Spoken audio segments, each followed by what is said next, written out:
Michael Kevin Mick Taylor is an English musician, best known as a former member of John Mayall's Bluesbreakers and the Rolling Stones. He is regarded by many Stones aficionados as the best guitarist ever to play with the band, and appeared on some of their classic albums including Let It Bleed, Sticky Fingers and Exile on Main Street. Since resigning from the Rolling Stones in December 1974, Taylor has worked with numerous other artists and released several solo albums. From November 2012 onwards he has participated in the Rolling Stones reunion shows in London and Newark and in the band's 50 and Counting World Tour, which included North America and Europe in 2013 and continued with 14 on Fire in Asia and Australia in 2014. He was ranked 37th in Rolling Stone magazine's 2012 list of the 100 greatest guitarists of all time. Former Guns N' Roses guitarist states that Taylor had the biggest influence on him. Biography, 1949 69, Early life. Taylor was born to a working-class family in Welwyn Garden City, but was raised in Hatfield, Hertfordshire, England, where his father worked as a fitter for de Havilland Aircraft Company. He began playing guitar at age 9, learning to play from his mother's younger brother. As a teenager, he formed bands with schoolmates and started performing concerts under names such as the Juniors and the Strangers. They also appeared on television and put out a single. Part of the band was recruited for a new group called The Gods, which included Ken Hensley. In 1966, The Gods opened for Cream at the Starlight Ballroom in Wembley. In 1965, at age 16, Taylor went to see a John Mayall's Bluesbreakers performance at the Hop Community Centre, Welwyn Garden City. On the night in question, I had gone to the Hop with some guys from our band, former schoolmates and ex-juniors Mick Taylor and Alan Shacklock. It was after John Mayall had finished his first set without a guitarist that it became clear that for some reason Eric Clapton was not going to show up. A group of local musicians, which included myself, Robert Jabals, Herbie Sparks, and others, along with 3 local guitarists Alan Shacklock, Mick Casey and Mick Taylor were in attendance. Taylor himself has said after seeing that Clapton hadn't appeared, but that his guitar had already been set up on the stage, he approached John Mayall during the interval to ask if he could play with them. Taylor mentioned that he'd heard their albums and knew some of the songs, and after a moment of deliberation, Mayall agreed. Taylor amended, "I wasn't thinking that this was a great opportunity. I just really wanted to get up on stage and play the guitar." Taylor played the second set with Mayall's band, and after winning Mayall's respect, they exchanged phone numbers. This encounter proved to be pivotal in Taylor's career when Mayall began to look for a guitarist to fill Peter Green's vacancy the following year. Mayall contacted Taylor, and invited him to take Green's place. Taylor made his debut with the Bluesbreakers at the Manor House, an old blues club in North London. For those in the music scene, the night was an event. Let's go and see the 17-year-old kid try and replace Eric. Before he turned 18, Taylor toured and recorded the album Crusade with John Mayall's Bluesbreakers. From 1966 to 1969, Taylor developed a guitar style that is blues-based with Latin and jazz influences. He is the guitarist on the Bluesbreaker albums Diary of a Band, Bare Wires, and Blues from Laurel Canyon. Later on in his career, he further developed his skills as a slide guitarist. 1969 74, The Rolling Stones. After Brian Jones was removed from the Rolling Stones in June 1969, John Mayall recommended Taylor to Mick Jagger. Taylor believed he was being called in to be a session musician at his first studio session with the Rolling Stones. An impressed Jagger and Keith Richards invited Taylor back the following day to continue rehearsing and recording with the band. He overdubbed guitar on Country Honk, and Live With Me for the album Let It Bleed, and for the single Hunky Tonk Women released in the UK on July 4, 1969. Taylor's onstage debut as a Rolling Stone, at the age of 20, was the free concert in Hyde Park, London on July 5, 1969. An estimated 250,000 people attended for a show that turned into a tribute to Brian Jones, who had died 3 days before the concert. The Rolling Stones' 1971 release Sticky Fingers included Sway and Moonlight Mile, which Taylor and Jagger had completed in Richards' absence. At the time Jagger stated, "We made tracks with just Mick Taylor, which are very good and everyone loves, where Keith wasn't there for whatever reasons. It's me and Mick Taylor playing off each other, another feeling completely, because he's following my vocal lines and then extemporizing on them during the solos." However, Taylor was only credited as co-author of one track, Ventilator Blues, from the album Exile on Main Street. Taylor was noted for his smooth lyrical touching tone which contrasted with Richards' jagged and cutting technique. After the 1973 European tour, Richards' drug problems had worsened and began affecting the ability of the band to function as a whole. Between recording sessions, the band members were living in various countries, and during this period Taylor appeared on Herbie Mann's London Underground and also appeared on Mann's album Reggae. 1973 74, It's Only Rock and Roll. In November 1973, when the band was to begin work on the LP It's Only Rock and Roll at Musicland Studios in Munich, Taylor missed some of the sessions while he underwent surgery for acute sinusitis. Not much was achieved during the first 10 days at Musicland. Most of the actual recordings were made in January and April of 1974. When Taylor resumed work with the band, he found it difficult to get along with Richards. At one point during the Munich sessions, Richards confronted him and said, "Oi, Taylor. You're playing too fucking loud. I mean, you're really good live, man, but you're fucking useless in the studio. Lay out, play later, whatever." Richards erased some of the tapes where Taylor had recorded guitar parts to some of the songs for It's Only Rock and Roll. Taylor was, however, present at all the sessions in April at Stargroves, England, where the LP was finished and most of the overdues were recorded. Not long after those recording sessions, Taylor went on a 6-week expedition to Brazil, traveling down the Amazon River in a boat and exploring Latin music. Just before the release of the album in October 1974, Taylor told Nick Kent from the NME magazine about the new LP and that he had co-written Till the Next Goodbye, and Time Waits for No One with Jagger. Kent showed Taylor the record sleeve, which revealed the absence of any songwriting credits for Taylor. "I was a bit peeved about not getting credit for a couple of songs, but that wasn't the whole reason I left the band. I guess I just felt like I had enough. I decided to leave and start a group with Jack Bruce. I never really felt, and I don't know why, but I never felt I was gonna stay with the Stones forever, even right from the beginning. We used to fight and argue all the time. As one of the things I got angry about was that Mick had promised to give me some credit for some of the songs and he didn't. I believed I'd contributed enough.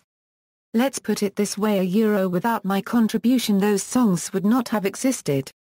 There's not many but enough, things like Sway, and Moonlight Mile on Sticky Fingers and a couple of others." In December 1974, Taylor announced he was leaving the Rolling Stones. The bandmates were at a party in London when Taylor told Mick Jagger he was quitting and walked out. Taylor's decision came as a total shock to many. The Rolling Stones were due to start recording a new album in Munich, and the entire band was reportedly angry at Taylor for leaving at such short notice. When interviewed by Jan Wenner of Rolling Stone magazine in 1995, Mick Jagger stated that Taylor never explained why he had left, and surmised that Taylor wanted to have a solo career. "I think he found it difficult to get on with Keith." In the same interview Jagger said of Taylor's contribution to the band, "I think he had a big contribution. He made it very musical. He was a very fluent, melodic player, which we never had, and we don't have now. Neither Keith nor Ronnie Wood plays that kind of style. It was very good for me working with him. Mick Taylor would play very fluid lines against my vocals. He was exciting, and he was very pretty, and it gave me something to follow, to bang off. Some people think that's the best version of the band that existed." Asked if he agreed with that assessment, Jagger said, "I obviously can't say if I think Mick Taylor was the best, because it sort of trashes the period the band is in now."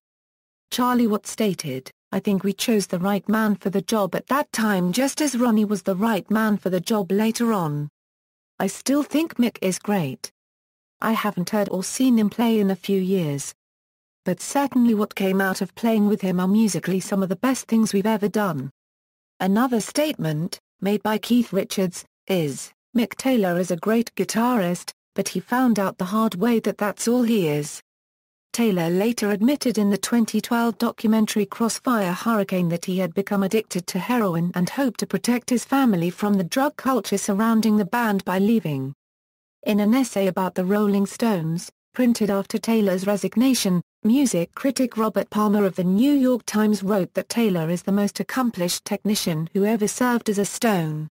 A blues guitarist with a jazzman's flair for melodic invention, Taylor was never a rock and roller and never a showman.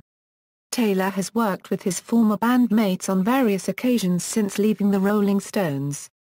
In 1977 he attended London-based sessions for the John Phillips album Payback and Follow, appearing on several tracks alongside Jagger, Richards and Wood, taking notable solos on the songs "Oh Virginia" and "Zulu Warrior." A possibly apocryphal story is that after Taylor played a particularly jaw-dropping solo in the studio, Richards half-jokingly exclaimed, "That's why I never liked you, you bastard." On December 14, 1981 he performed with a band at their concert at the Kemper Arena in Kansas City, Missouri. Keith Richards appeared on stage at a Mick Taylor show at the Lone Star Cafe in New York on December 28, 1986, jamming on "Key to the Highway" and "Can't You Hear Me Knocking?" And Taylor is featured on one track on Richards' 1988 album Talk Is Cheap. The Rock and Roll Hall of Fame inducted Mick Taylor along with the Rolling Stones in 1989. Taylor also worked with Bill Wyman's Rhythm Kings in the early 1990s. In addition to his contributions to Rolling Stones albums released during his tenure with the band, Taylor's guitar is also on two tracks on their 1981 release To You, Tops, and Waiting on a Friend, both of which were originally recorded in 1972. Taylor's onstage presence with the Rolling Stones is preserved on the album Get Your Ya-Ya's Out. Recorded over 4 concerts at Madison Square Garden in New York and the Civic Center in Baltimore in November 1969. In the documentary films Stones in the Park, Gimme Shelter and Cocksucker Blues. And in the concert film Ladies and Gentlemen, The Rolling Stones. Bootleg recordings from the Rolling Stones tours from 1969 through 1973 also document Taylor's concert performances with the Rolling Stones. In March 2010, rumors started circulating that Taylor had contributed guitar work on the upcoming Exile on Main Street Special Edition release. This expanded version of the original double album includes 10 outtakes alternate versions of songs. Taylor later revealed that he had indeed recorded new guitar overdues for the CD, at Mick Jagger's request. On April 17, 2010, the new Rolling Stones single Plundered My Soul came out, featuring recently recorded vocals and guitars by Jagger and Taylor. Around this time, Eagle Rock Entertainment also announced that a first official release of the concert film Ladies and Gentlemen, The Rolling Stones was planned for autumn 2010. Apart from a one-off cinema screening in the past, the film had previously only been available on bootleg videos and DVDs, 1975 €81, post-Stones.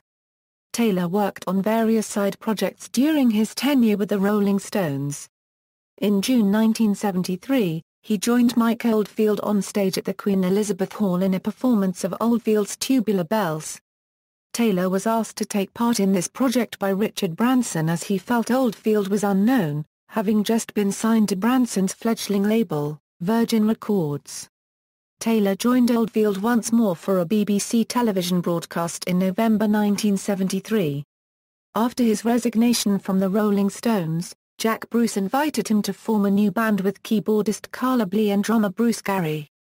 In 1975, the band began rehearsals in London with tour dates scheduled for later that year. The group toured Europe, with a sound leaning more towards jazz, including a performance at the Dutch Pink Pop Festival, but disbanded the following year. A performance recorded on June 1, 1975 and another performance from the Old Grey Whistle Test seem to be the only material available from this brief collaboration. Taylor appeared as a special guest of Little Feat at the Rainbow Theatre in London, 1977, sharing slide guitar with then-frontman Lowell George on Apolitical Blues. This song appears on Little Feat's critically acclaimed live album Waiting for Columbus. In the summer of 1977 he collaborated with Pierre Moulin's Gong for the album Espresso 2, released in 1978. Taylor began writing new songs and recruiting musicians for a solo album and worked on projects with Miller Anderson, Alan Merrill and others. He was present at many of the recording sessions for John Phillips' prospective second solo album. The recordings for Phillips' album took place in London over a prolonged period between 1973 and 1977. This led to Taylor working with Keith Richards and Mick Jagger, who were also working on the Phillips album. Atlantic Records eventually cancelled the project, but copies of the sessions circulated among bootleg traders. The original tapes were rescued and restored and were officially released in 2002 as Payback and Follow. In 1977 Taylor signed a solo recording deal with Columbia Records. By April 1978 he had given several interviews to music magazines to promote the new album, which was finished but would not be released for another year. In 1979 the album, titled Mick Taylor, was released by Columbia Records. The album material mixed rock, jazz and Latin-flavored blues musical styles. The album reached number 119 on the Billboard charts in early August with a stay of 5 weeks on the Billboard 200. CBS advised Taylor to promote the album through American radio stations but was unwilling to back the guitarist for any supporting tour. Already frustrated with the situation, Taylor took a break from the music industry for about a year. In 1981, he toured Europe and the United States with Alvin Lee of 10 Years After, sharing the bill with Black Sabbath. He spent most of 1982 and 1983 on the road with John Mayall, for the reunion tour with John McVie of Fleetwood Mac and Colin Allen. During this tour Bob Dylan showed up backstage at the Roxy in Los Angeles in order to meet Taylor. In 1983, Taylor joined Mark Knopfler and played on Dylan's Infidels album. He also appeared on Dylan's live album Real Live, as well as the follow-up studio album Empire Burlesque. In 1984, Dylan asked Mick Taylor to assemble an experienced rock and roll band for a European tour. He signed with Bill Graham. Ian McLagan was hired to play piano and Hammond organ, Greg Sutton to play bass and Colin Allen, a longtime friend of Taylor, on drums. The tour lasted for 4 weeks at venues such as Munich's Olympic Stadium Arena and Milan's San Siro Stadium, sharing the bill with Carlos Santana and Joan Baez, who appeared on the same bill for a couple of shows. 1988 A Euro Present, Later Work. Taylor guested with the Grateful Dead on September 24, 1988 at the last show of that year's Madison Square Garden run in New York. Taylor lived in New York throughout the 1980s. He battled with addiction problems before getting back on track in the second half of the 1980s and moving to Los Angeles in 1990. During this time Taylor did session work and toured in Europe, America and Japan with a band including Max Middleton, Shane Fontaine, and Blondie Chaplin. In 1990 his CD Stranger in This Town was released by Maze Records, backed up by a mini-tour including the record release party at the Hard Rock Cafe Inn as well as gigs at the Paradise Theatre. Taylor moved back to England in the mid-1990s. He released a new album in 2000 entitled A Stone's Throw. Playing at clubs and theatres as well as appearing at festivals has connected Taylor with an appreciative audience and fan base. He began what was to be a significant series of collaborations with Carl Olson with their Live at the Roxy album Too Hot for Snakes, the centerpiece of which is an extended 7-minute performance of Sway. Another highlight is the lead track on the album, Who Put the Sting, by Olson's then bassist Jesse Sublett. It was followed by Olson's Within an Ace, which featured Taylor on 7 songs. He appeared on 3 songs from Reap the Whirlwind and then again on Olson's The Ring of Truth, on which he plays lead guitar on 9 tracks including a 12-minute version of the Jagger and Taylor song Winter. Further work by Olson and Taylor can be heard on the Olson-produced Barry Goldberg album Stoned Again. Taylor went on to appear on Percy Sledge's Blue Night, along with Steve Cropper, Bobby Womack and Greg Lees. In 2003, Taylor reunited with John Mayall for his 70th birthday concert in Liverpool along with Eric Clapton. A year later, In autumn 2004, he also joined John Mayall and the Bluesbreakers for a UK theatre tour. He toured the US East Coast with the Experience Hendrix Group during October 2007. The Experience Hendrix Group appeared at a series of concerts which were a homage to Jimi Hendrix and his musical legacy. Taylor played with Mitch Mitchell, Billy Cox, Buddy Guy, Hubert Sumlin and Robbie Krieger. On December 1, 2010, Taylor reunited with Ronnie Wood at a benefit gig arranged by blues guitarist Stephen Dale Petty to save the 100 Club in London. Other special guests at the show were Dick Taylor and blues jazz trombonist Chris Barber. Taylor toured the UK with Petty, appearing as his special guest, featured on a Paul Jones BBC Radio 2 session with him and guested on Petty's 2010 classic rock magazine Album of the Year, The Crave. For the 2010 re-release of Exile on Main Street, Taylor worked with Mick Jagger in the studio to record new guitar and vocal parts for the previously unreleased song, Plundered My Soul. The track was selected by the Rolling Stones for release as a limited edition single on National Record Store Day. He also helped to promote the Boogie Festa album, which was recorded by Ben Waters to honor Ian Stewart, by taking part in a concert to mark the CD's official launch at the Ambassadors Theatre, London on March 9, 2011. Proceeds from the event were donated to the British Heart Foundation. Although Mick Jagger and Keith Richards didn't show up, Taylor noticeably enjoyed performing with, amongst others, Charlie Watts, Ronnie Wood and Bill Wyman. On October 24, 2012, the Rolling Stones announced, via their latest Rolling Stone magazine interview, that Bill Wyman and Mick Taylor were expected to join the Rolling Stones on stage at the upcoming November shows in London. Richards went on to say that the pair would strictly be guests.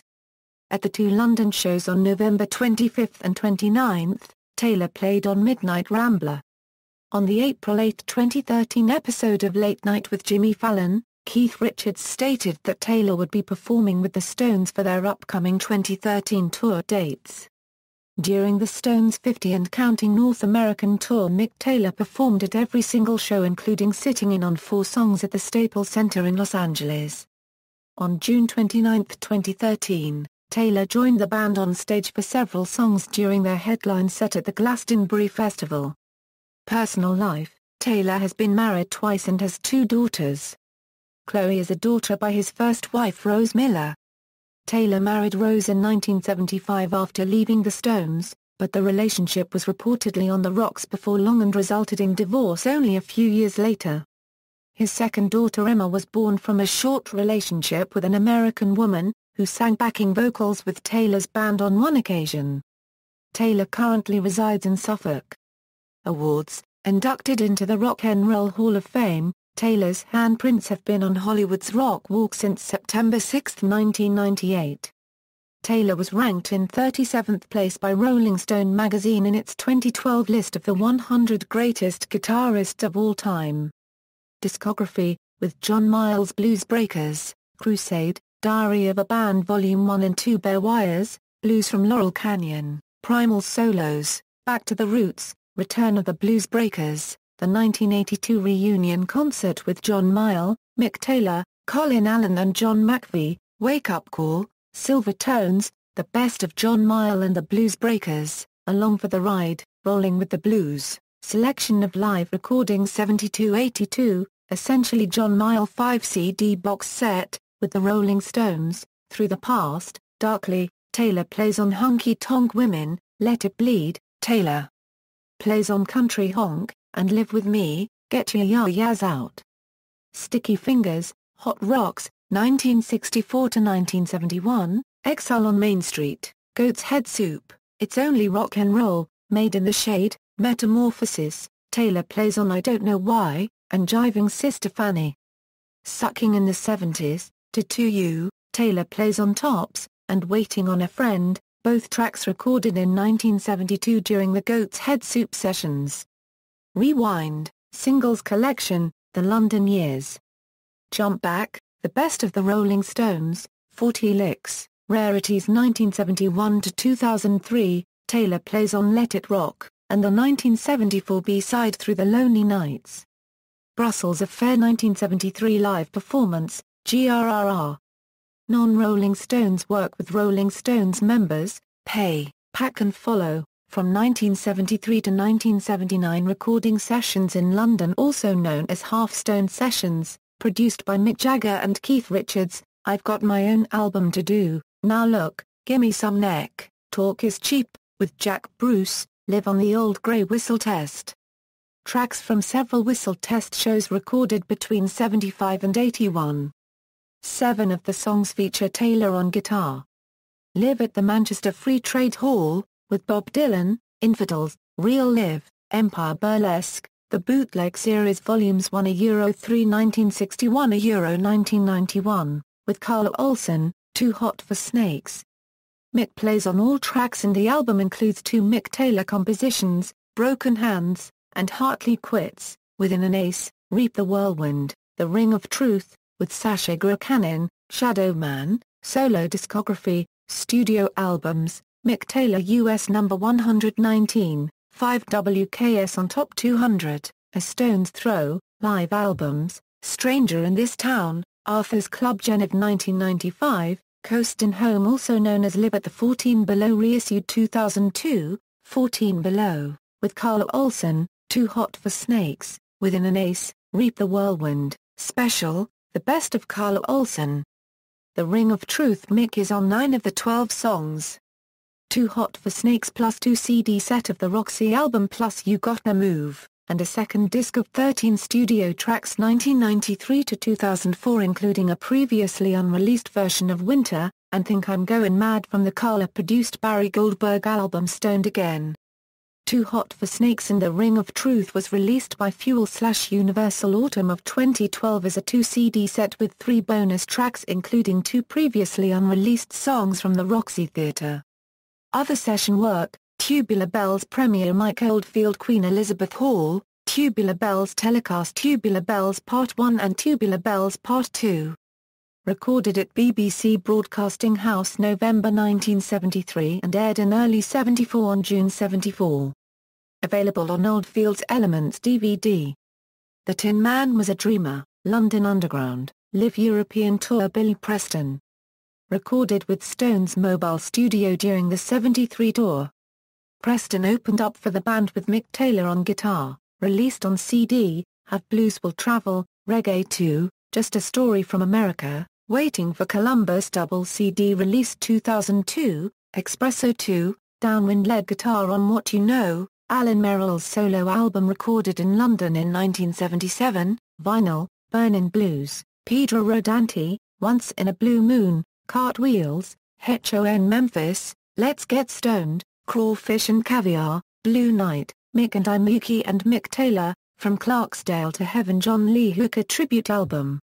Stoned Again, Meaning of Life, Key to Love, Shadow Man, originally released by Alpha Music in 1996. This Mick Taylor featuring Sasha album should have read Sasha featuring Mick Taylor, but the company felt it would sell better under a household name.